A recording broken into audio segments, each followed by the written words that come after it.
독도 우리한테 뜨거운 늘 감자입니다. 새벽부터 일본이 독도 동영상을 만들어서 유포를 했습니다.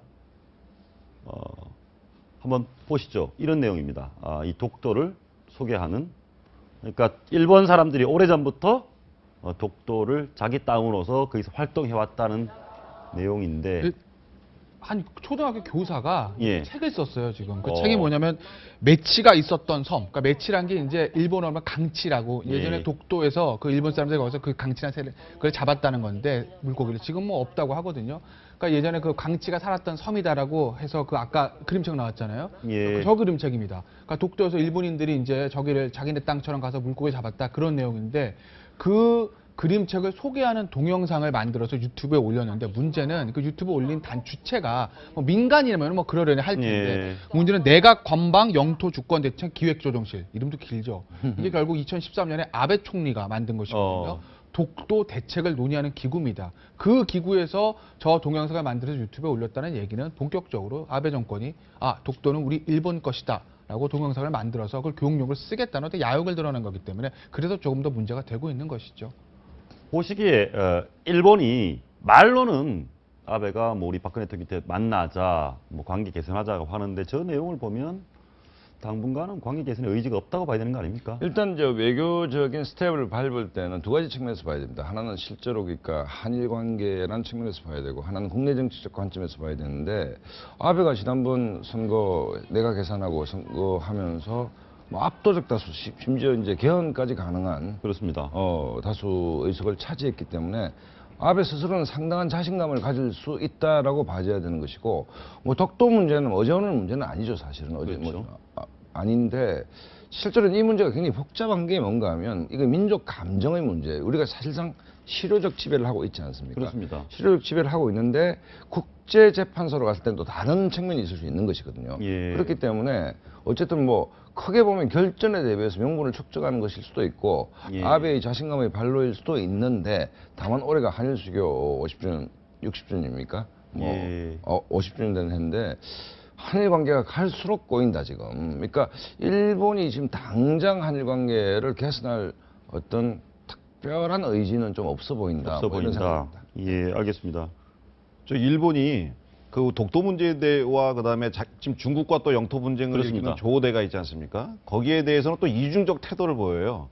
그 저번에 이제 한 일본 그 어부의 이야기를 한번 귀담아 들을 필요가 있는데, 일본 어부가 일본이 조도를 우리 땅이라고 얘기하기 전까지는 자기가 거기서 고기를 잡아서 생계를 유지할 수 있었는데, 일본이 우리 땅이다 얘기한 이후부터는 이제 고기를 못 잡게 됐다, 그런 탄식 섞인 그런 한숨 섞인 그런 얘기가 있었는데, 일본이 주변국들하고, 일본이 섬나라라서 이렇게 딱 영토가 제한돼 있다 보니까 자꾸 영토에 대한 욕심, 대륙 진출에 대한 욕심이 있는 것 같아요. 어떤 DNA 상으로. 예. 그래서 자꾸 무리하게 주변국들과 이렇게 계속 영토 분쟁을 일으키고 있는 것 같은데, 반성해야 될 부분이라고 생각합니다. 그거 물어보겠습니다. 최근에 독도에 우리가 저반 시설을 만들려고 네. 해양부에다 하다가 이래저래 눈치 보고 외교부 반대하다가 중단했습니다. 해수부에 대한 질타가 있었죠, 사실은.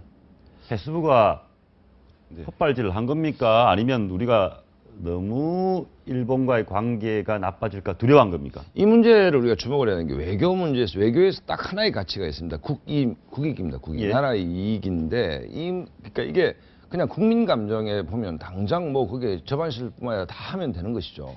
다만 이제 우리 세 사람 편을 외교적 비전문가가 어떤 국민 감정만 갖고 하기에는, 외교란 것은 전혀 다른 차원이거든요. 예를 들어서 한일 관계도 좀 꽁꽁거려 있는데 백조가 우아하게 돼 있지만 그 밑에 발들은 굉장히 고생하지 않습니까? 그렇습니다. 그래 본다면 최소한 국제사회의 여론, 한일 관계에서 그 발들, 그 비선이 있을 수가 있습니다.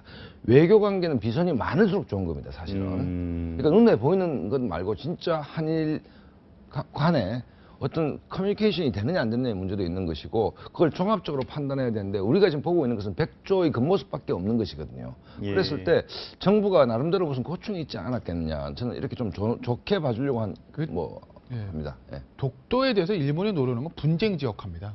사실은 저기 우리가 실효적 지배를 하고 있거든요. 일본이 뭐 전쟁을 하지 않는데 저걸 억지로 뺏어갈 수는 없는 거고, 그 일본이 노리는 건 분쟁 지역을 만들어서 국제사법재판소 가져가는 거죠. 가면 본인이 유리하다고 생각을 하니까. 근데 국제사법재판소 가려면 양측이 동의하지 않으면 갈 수가 없거든요. 우리나라를 반대하는 거고. 그렇기 때문에 우리나라로서는 그 외교부로서는 사실은 거기다가 저반실을 만들게 되면 분명히 일본에도 항의가 들어올 거고, 그럼 또 국제적으로 주목을 받게 되지 않습니까? 그런 부분을 고려해서 이제 그 당시 취소를 했을 텐데, 물론 절차상으로 좀 매끄럽지 않았던 것은 있죠. 그러니까 지금 저 동영상 같은 것도 일본 입장에서 저게 이제 국제적으로 이슈화를 시켜서 결국은 사법재판소로 가기 위한 어떤 수순이 아닌가 좀 그렇게 보여집니다. 그렇습니다. 그동안에 일본이 계속해서 독도에 대한 자극, 한국에 대한 자극을 해왔는데 마지막으로 그거 하나 물어보겠습니다.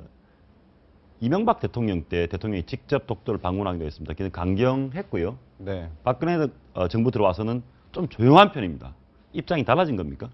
원래 독도 문제는 그 과거부터 이제 조용한 외교, 소리 없는 외교 정책이 원안이었습니다. 그러다가 이명박 정부 때 독도를 직접 방문함으로써 이게 이제 상당히 좀 소리 없는 외교보다는 이제 확실한 우리 주권을 가지겠다 이제 그런 외교로 좀 바뀌었었는데 박근혜 정부에서는 이것이 분쟁 지역화되는 것은 절대 반대를 하고 있고요. 그리고 지금 북한 문제를 앞두고 있어서 주변국들의 그 어떤 도움이 상당히 절실한 상황이라서 나름대로 좀 조용히 풀어 나가려고 하고 있는 것 같은데 문제는 이제 일본 아베 내각이 워낙에 강경 극우 보수 정권이라 다루기가 쉽지 않다는 데 문제가 있는 것 같습니다. 알겠습니다. 정부가 슬기롭게 대처를 해주면 좋겠습니다.